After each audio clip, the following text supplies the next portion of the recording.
rivers. From this point, the Nile becomes two rivers. The White Nile, with its source in Uganda, and the more powerful Blue Nile, which now takes us to the source of our story, Ethiopia.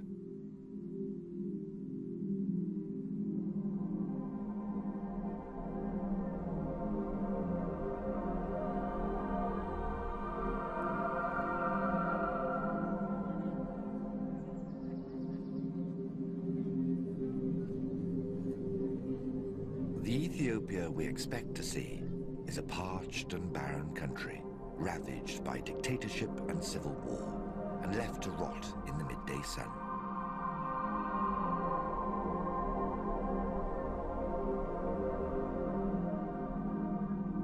But this isn't the whole picture. Ethiopia is an incredible country of immense beauty, with an abundance of one of the most precious natural resources in the world. Water.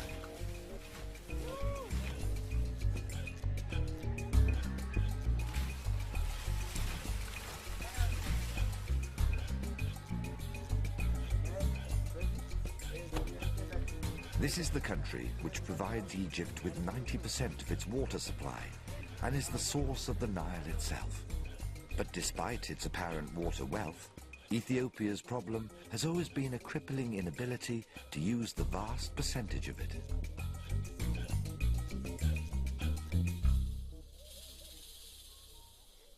As the Nile flows through a lush but almost impenetrable valley named the Blue Nile Gorge, it becomes clear that this is a country with a very different relationship to the one that Egypt has with the river. Far from being ever present and ever close, the Nile in Ethiopia is often trapped by terrain, making it impossible for the river to seep out and irrigate the surrounding lands. It seems almost to be swallowed up by the landscape, consumed by some dark force.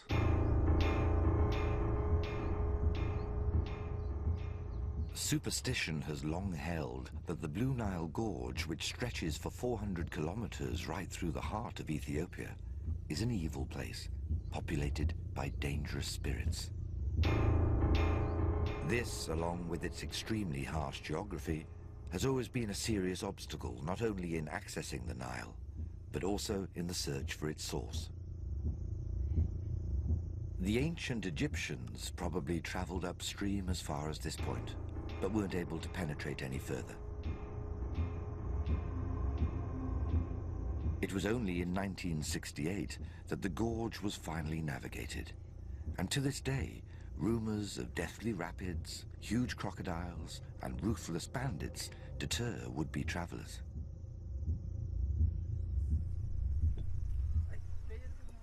The cruel paradox for locals is that even though this is the country which feeds the Nile, Ethiopia has never been able to use it to feed itself. As this journey to the river's source continues through to the farming heartland of Ethiopia, it becomes difficult to grasp why this fruitful country should still be dependent on food aid for its survival.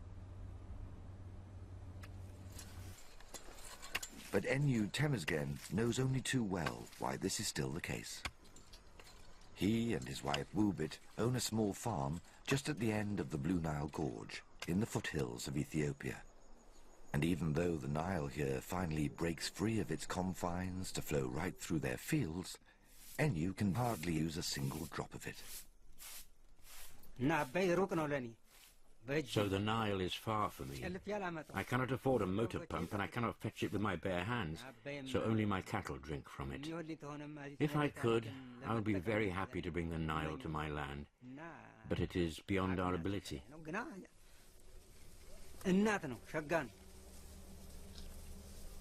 Enyu used to be a builder's labourer with nothing to his name, but he worked hard and saved up his meagre wages to buy a small plot of land and get married. His family now work together on the farm. The days are long and hard, with each one of them contributing not just to their livelihood, but to their survival. Unlike Egypt, there are hardly any irrigation or water storage systems in Ethiopia, and so farmers here are entirely dependent on the annual rainy season to grow their crops. When there's rain, there's plenty of food, but for 9 months of the year, not a drop will fall from the skies. Then this place will become a dry and barren dust bowl.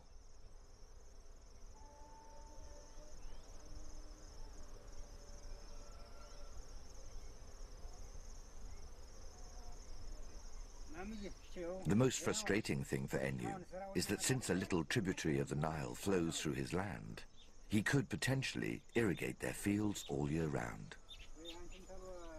But instead, all they can do is carry little quantities of it in plastic jerry cans.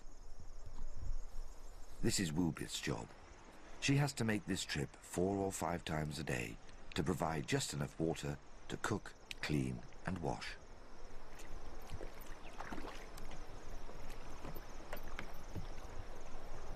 Enyu's dream is to someday be able to afford a water pump so that Wubit won't have to do this back-breaking work, and so that he'll be able to properly irrigate their fields.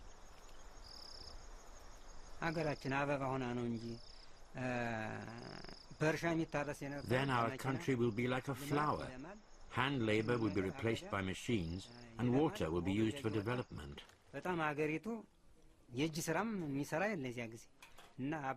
If the Nile is given to the farmer, the farmland will be so big. Oh, if I get that, I will be a rich man.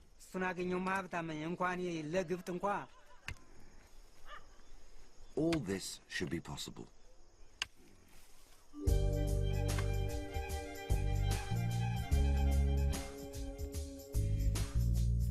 This vast country has an estimated 37,000 square kilometers of good farmland, an area larger than Belgium that, if properly irrigated, could feed all its people all year round.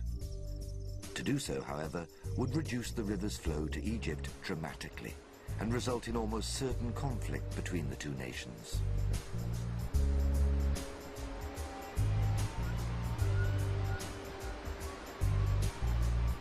It's a political stalemate, and in the meantime, nothing is being done to help the starving people and struggling farmers of Ethiopia. Enyu and his family just have to make the most of the summer rains and hope for a better future when Ethiopia will be able to realize its potential and blossom into a fully developed nation.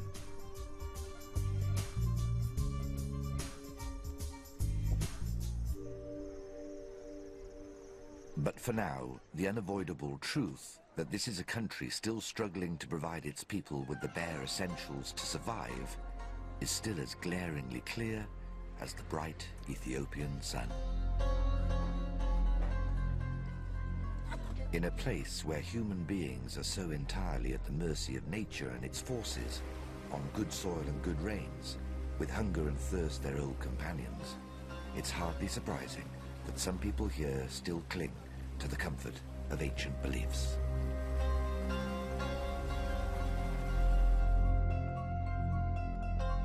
It's not uncommon throughout this country, but especially in the areas closest to the Nile, to find small groups of people huddled by the river, quietly chanting verses and throwing offerings into the water. A piece of bread, a cup of coffee, or sometimes a live sacrifice to give thanks or perhaps appease the great river.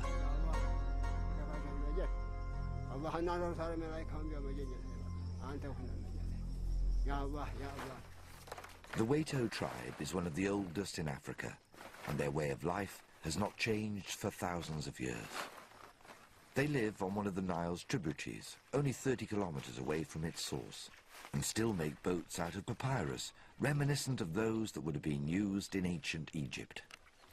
Gebre Semechu is one of the tribe's elders.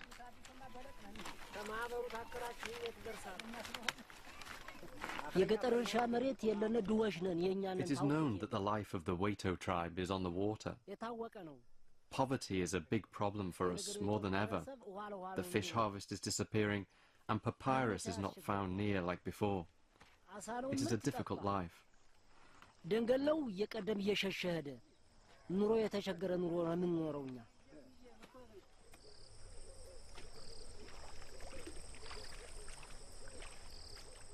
These people are utterly dependent on the Nile for everything, their food and their faith.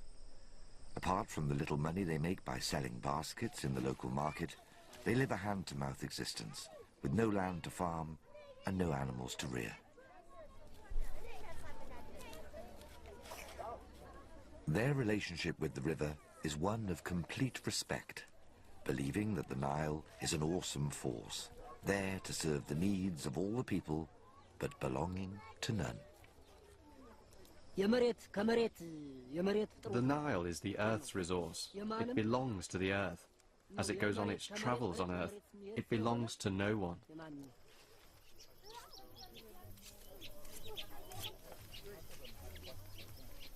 Once in a while, a sheep is bought to be sacrificed, but today, a chicken seems to suffice. The animal's blood will be poured into the water, making sure that not a single drop touches the earth. If it did, the Nile's wrath would be incurred, and then who knows what might happen.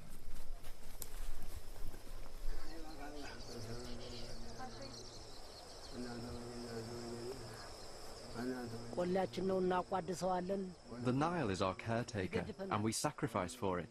It supports us. When we were kids and swam in it, it did not harm us. This is because we sacrifice for it.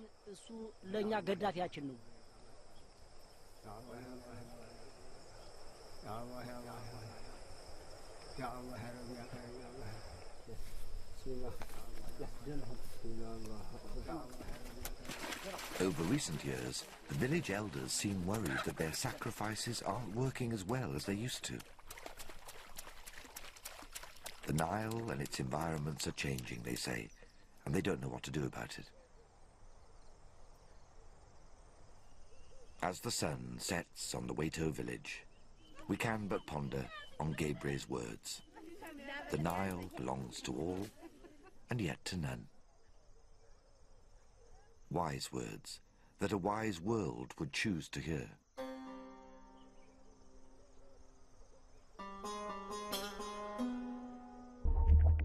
For 6,700 kilometers, the Nile snakes through forests, slashes through gorges, and floats through deserts, offering some of the most graceful sights in Africa. It journeys past monuments and mountains, through lush fields and urban expanse, but its home is here, in Lake Tana, the source of the Nile.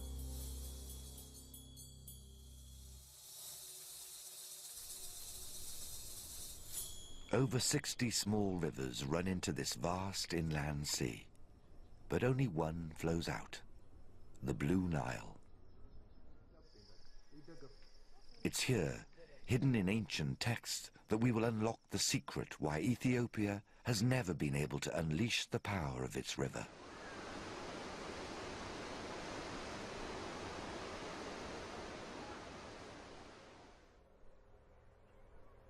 The Ethiopian or Coptic Church is among the world's oldest Christian denomination. Christianity here goes back to the 4th century, with the Ark of the Covenant said to be hidden somewhere in these mountains. One of the most important sites is Lake Tana itself, with many ancient monasteries founded on Tana's 37 islands.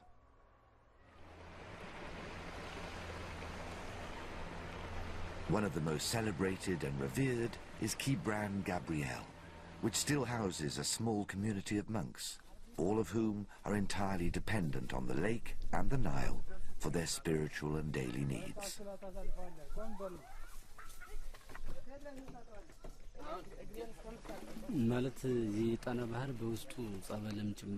Lake Tana is important because of the monasteries, but more so because the Abai, or Nile, flows right through it. It's a place that's mentioned in the Bible and is one of our most precious resources.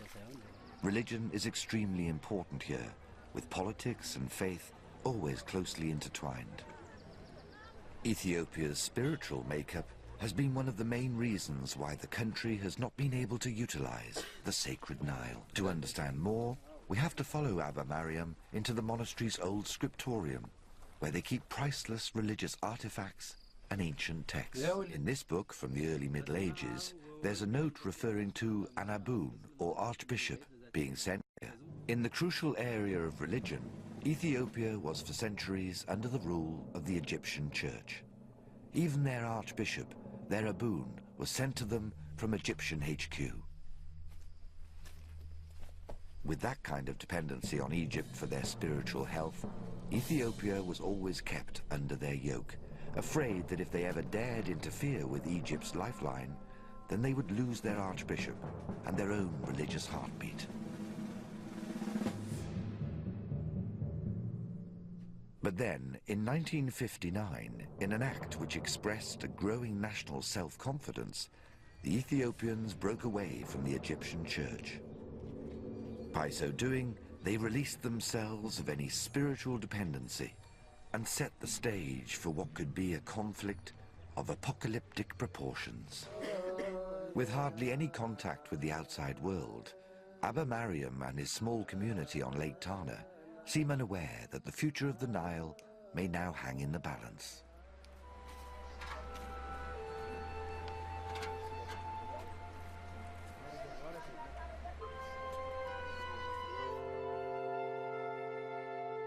"200 kilometers from Lake Tana, on one of the main distributaries of the Nile, looms a huge concrete structure, which could change the Nile basin forever.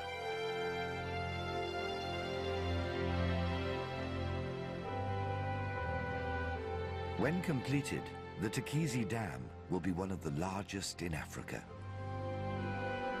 Although the plan at the moment is to use it to generate hydroelectricity, it has the potential to retain a vast amount of water for irrigation, blocking much of its flow to Egypt. If the Tekizi scheme is successful, Ethiopia plans to build many more dams just like it. And if this happens, some experts say that Egypt's water supply could be reduced by 40% or more.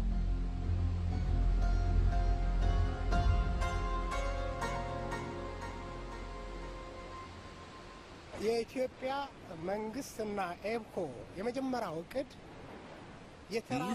government's first goal is to change the life of the poor, give them power, build dams to provide drinking water.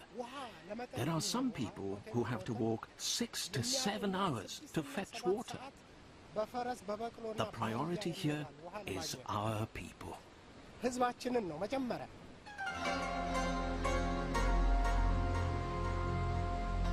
Asfor Shigra is the Ethiopian site manager and has been working on this project for 6 years. He hardly ever sees his family, who live in the capital, Addis Ababa. But all the effort and sacrifice, he says, will be worth it. His children were very young during the famine of the 80s, and he says that he never wants to live through a period like that again.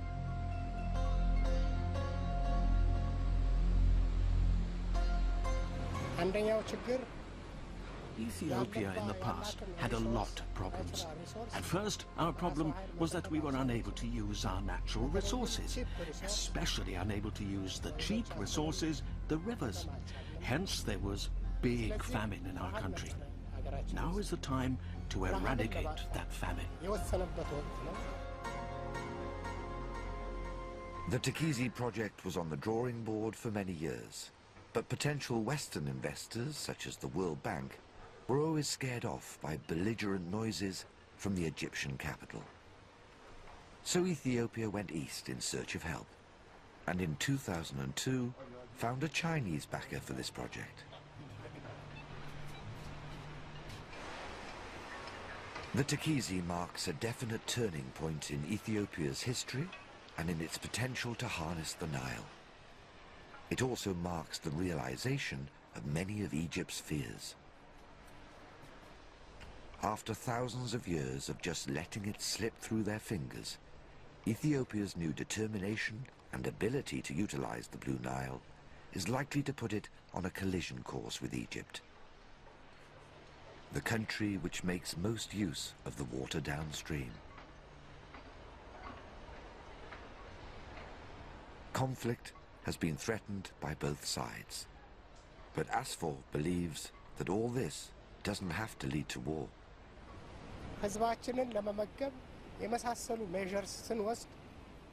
When we take such measures to feed our people, Egypt, our neighbor and brother, should not be nervous and should never be. Before, there was not much understanding between us. Now, we know each other very well.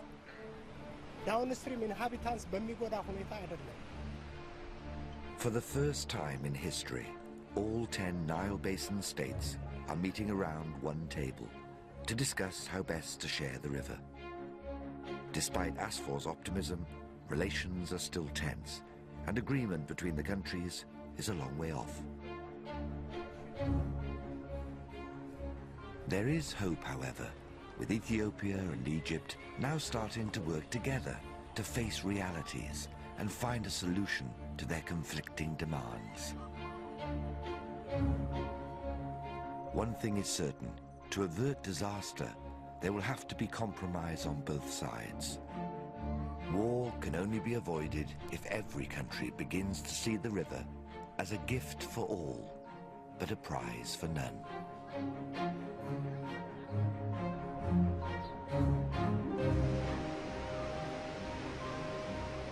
The Nile, more than any other river in the world, evokes a feeling of continuum and everlasting presence.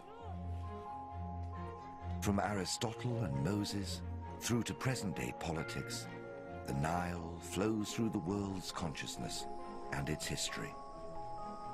Now is the time to make sure that it flows through its future.